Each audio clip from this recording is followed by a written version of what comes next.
प्रचोदयाति। प्रिय मकर राशि के जातकों, सूर्यदेव भगवान का राशि गोचर होने जा रहा है 16 दिसंबर 2023 से लेकर 14 जनवरी 2024 तक आपके ठीक 12वें भाव में विद्यमान रहेंगे। आपके अष्टम भाव के स्वामी 12वें भाव में जा रहे हैं। मित्रों, आपके जीवन पर बहुत बड़ा बदलाव होने वाला है। किन किन सावधानियां, आपको कौन कौन सी सावधानियां रखने की आवश्यकता रहेगी, किन किन चीजों में आपको सफलता प्राप्त हो सकती है, एक एक पॉइंट को विस्तार पूर्वक समझने का प्रयास करेंगे। यह प्रोग्राम आपकी चंद्र राशि तथा आपके लगन पर आधारित है। चलिए प्रोग्राम में आगे बढ़ते हैं और समझने का प्रयास करते हैं। उससे पहले आप लोगों से एक निवेदन करेंगे कि आप लोग प्रोग्राम तो हमारे देखते हैं, किंतु आप चैनल को सब्सक्राइब नहीं करते हैं। आपसे विनम्र निवेदन है कि चैनल को सब्सक्राइब अवश्य कर लीजिएगा। आप कमेंट बॉक्स में ओम सूर्य नमः अवश्य लिख दीजिएगा। आपके अष्टम भाव के स्वामी, ठीक मित्रों, आपके कहां पर विराजमान हो रहे हैं? आपके 12वें भाव में, अपनी मित्र की राशि में अर्थात धनु राशि में ट्रांजिट कर रहे हैं। मित्रों, एक चीज और आपको आगे बताते चलें कि शनिदेव, यहाँ पर सूर्यदेव भगवान ना ही शनिदेव महाराज की दृष्टि से प्रभावित है, ना ही राहु महाराज की दृष्टि से प्रभावित है। सूर्यदेव भगवान यहाँ पे अच्छे से अच्छा आपको फल देने का प्रयास करेंगे। चलिए, पूरे एक वर्ष के बाद में आपके 12वें भाव में विद्यमान हुए हैं। 16 दिसंबर की वो डेट होगी जहां सूर्यदेव भगवान आपके 11th हाउस से निकलकर 12वें भाव में ट्रांजिट कर जाएंगे। सबसे पहले मित्रों, यहाँ पर हम बात करें उन लोगों के लिए जिनका फास्ट फूड का बिजनेस वगैरह है, जूस का बिजनेस है, उनके लिए अति उत्तम रहेगा। ये समय अच्छा समय रहेगा। जिनका फास्ट फूड और जूस वगैरह का है, जो लोग ठेली लगाते हैं, फल बेचते हैं, उनके लिए अति उत्तम फलदायक ये महीना रहेगा। उनके कारोबार में बढ़ोतरी देखी जाएगी। वहीं पर मित्रों, गवर्नमेंट या प्राइवेट सेक्टर में काम करते हैं, गवर्नमेंट या प्राइवेट सेक्टर में काम करते हैं, तो यहाँ पर मित्रों आप काम किया, थोड़ा सा आपके ऊपर हल्का फुल्का लोड थोड़ा सा आ सकता है, इसलिए आप घबराएं नहीं। समय मित्रों जो है काम को अपनी हिम्मत से, अपने हौसलों से उन कार्यों को पूरा करें। चलिए मित्रों, आगे बढ़ते हैं और समझने का प्रयास करते हैं। यहाँ पर एक चीज का आपको सावधानी और भी बरतनी होगी। मित्रों, आपके परिवार में आपके विरोधी फूट डाल सकते हैं, इसलिए आपको सावधानी बरतने की आवश्यकता रहेगी कि मित्रों आपके परिवार में कोई ऐसा व्यक्ति जिस पर आपको शंका हो, उससे थोड़ा सा सावधान रहने की आवश्यकता रहेगी। परिवार में आपके ऐसा कोई व्यक्ति आपके परिवार में थोड़ा बहुत फूट डालने का प्रयास कर सकता है, इसलिए आपको पहले से ही थोड़ी सी सावधानी बरतने की आवश्यकता रहेगी। उसी के साथ ही साथ मित्रों आपको बताते चलें, स्टूडेंट जो पढ़ते लिखने वाले बच्चे हैं, उनको विशेष ध्यान रखना है कि किसी के ऊपर निर्भर ना हो। अपना काम स्वयं ही आप करें, अपना कार्य स्वयं ही आप करें, तभी आपके मित्रों पढ़ाई में मन लगेगा और आप एग्जाम वगैरह की तैयारी कर रहे हैं तभी आपको सफलता प्राप्त होगी। अपना कार्य जो है उसको स्वयं ही करिएगा आप। चलिए आगे बढ़ते हैं और आगे बढ़कर आगे चीजें समझने का प्रयास करते हैं। उसी के साथ ही 12वां भाव कुंडली का किसका होता है?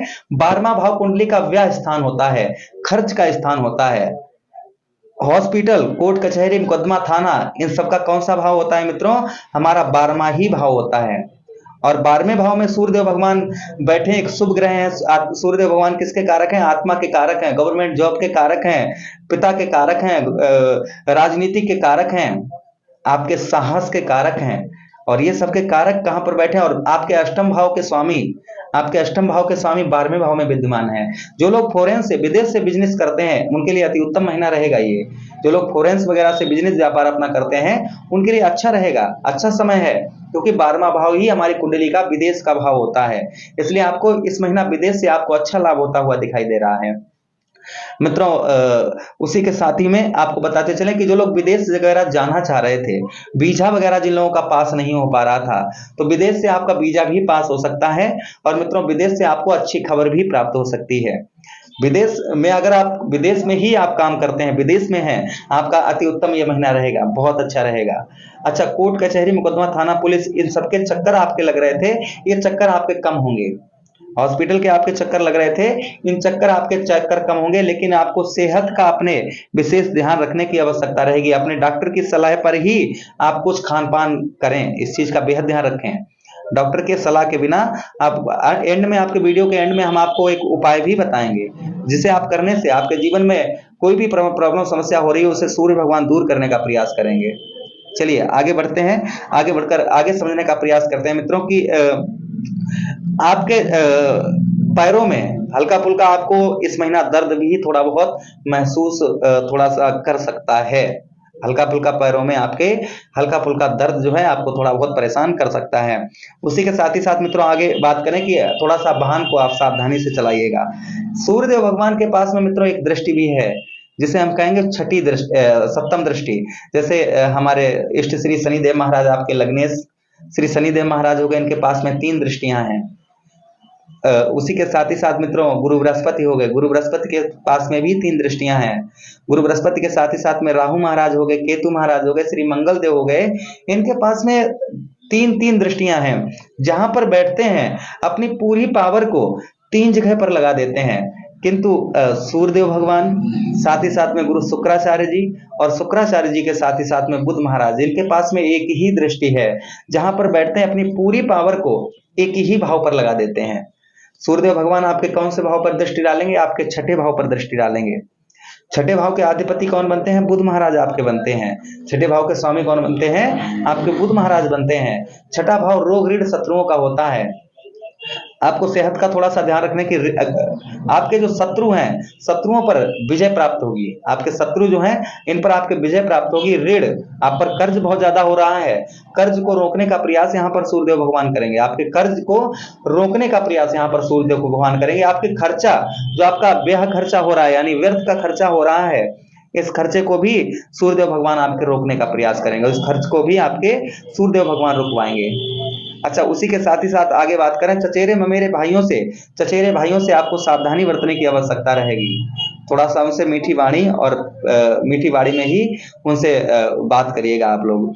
अच्छा, उसी के साथ ही साथ मित्रों आगे हम बात करें कि पर्सनल लाइफ में, आपकी पर्सनल लाइफ में है, कोई तीसरा व्यक्ति मत लाइएगा। ध्यान रखिए हमारी बात। पर्सनल, आपकी जो पर्सनल लाइफ है इसमें आप तीसरा व्यक्ति ऐड नहीं करिएगा।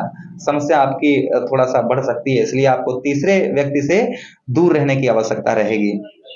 अच्छा, उसी के साथ ही साथ मित्रों आपको आगे बताते चलें कि आपका नौकरी, जो लोग प्राइवेट सेक्टर में हैं, नौकरी में प्रमोशन भी इस महीना आपके संभवतः हो सकता है, चांसेस बढ़ रहे हैं, क्योंकि सूर्यदेव भगवान की दृष्टि आपके छठे भाव पर पड़ रही है। छठा भाव हमारा नौकरी का भी होता है। नौकरी में प्रमोशन वगैरह या सैलरी, ये चीजें इस महीना संभवतः जो है मित्रों लगभग 35 से 40% तक आपकी बढ़ सकती हैं। आपका ये कार्य हो सकता है। चलिए आगे बढ़ते हैं मित्रों। एक चीज हमें याद आ गई कि 31 दिसंबर के दिन हम एक यज्ञ रखने जा रहे हैं, नवग्रह शांति यज्ञ। शायद आपने पिछले वीडियो में सुना हो, हम इसमें भी थोड़ा आपको बताते चलें कि उस यज्ञ में अगर आप सम्मिलित होना चाहते हैं तो आप यहाँ पर आइएगा। कोई भी किसी प्रकार का आपको कोई भी शुल्क नहीं देना होगा। एक दिन के लिए रुकने और रहने की, खाने पीने की हर व्यवस्था हमारे स्थान मंदिर पर होगी। आप अवश्य आइएगा, आपका स्वागत है। आपके हाथों से यज्ञ पुरुष भगवान को आहुति दिलवाई जाएंगी। इनसे नवग्रह आपके पूरे वर्ष के लिए शांत रहेंगे। 1 तारीख के दिन भंडारा होगा, भंडारा को पाकर अवश्य जाइए। अगर आप किसी कारणवश नहीं आ पाते हैं तो मित्रों आप हमारा नंबर कहीं स्क्रीन, अगर आना चाहते हैं तो नंबर पर, स्क्रीन पर नंबर आ रहा होगा, इस पर आप व्हाट्सएप पर मैसेज करिए, आपको यहाँ का पता दे दिया जाएगा। अगर आप किसी कारणवश नहीं आ पाते हैं यहाँ पर तो मित्रों आप क्या करिएगा, तो आप जो भी आपकी श्रद्धा हो, 1 रुपए से लेकर जो भी आप दक्षिणा यज्ञ में अपनी सम्मिलित करना चाहते हैं, आप भंडारे के कार्य में कुछ आप सेवा करना चाहते हैं, संत महात्माओं को कम्बल वगैरह की सेवा अगर आप जो भी करना चाहते हैं, तो स्क्रीन पर नंबर आ रहा होगा, इस पर आप दक्षिणा भेज दें, हमें बता दें कि आप इस सेवा में हमारा ये लगा देना, तो आपका उसी सेवा में लगाया जाएगा। अगर आप करना चाहते हैं, कहते हैं पुण्य की जड़ पाताल हरी होती है। जिस तरीके से समुद्र में एक चिड़िया थोड़ा सा जल ले जाती है तो उससे समुद्र का जल नहीं कम हो जाता है, इसी प्रकार से दान करने से धन कभी नहीं घटता है। अगर आप दान करना चाहें, आपकी इच्छा है, आप कर सकते हैं। भगवान से विनती करूंगा, प्रभु आपके जीवन में सुख, समृद्धि, वैभव ये सब कुछ लाएं। आपके जीवन में जो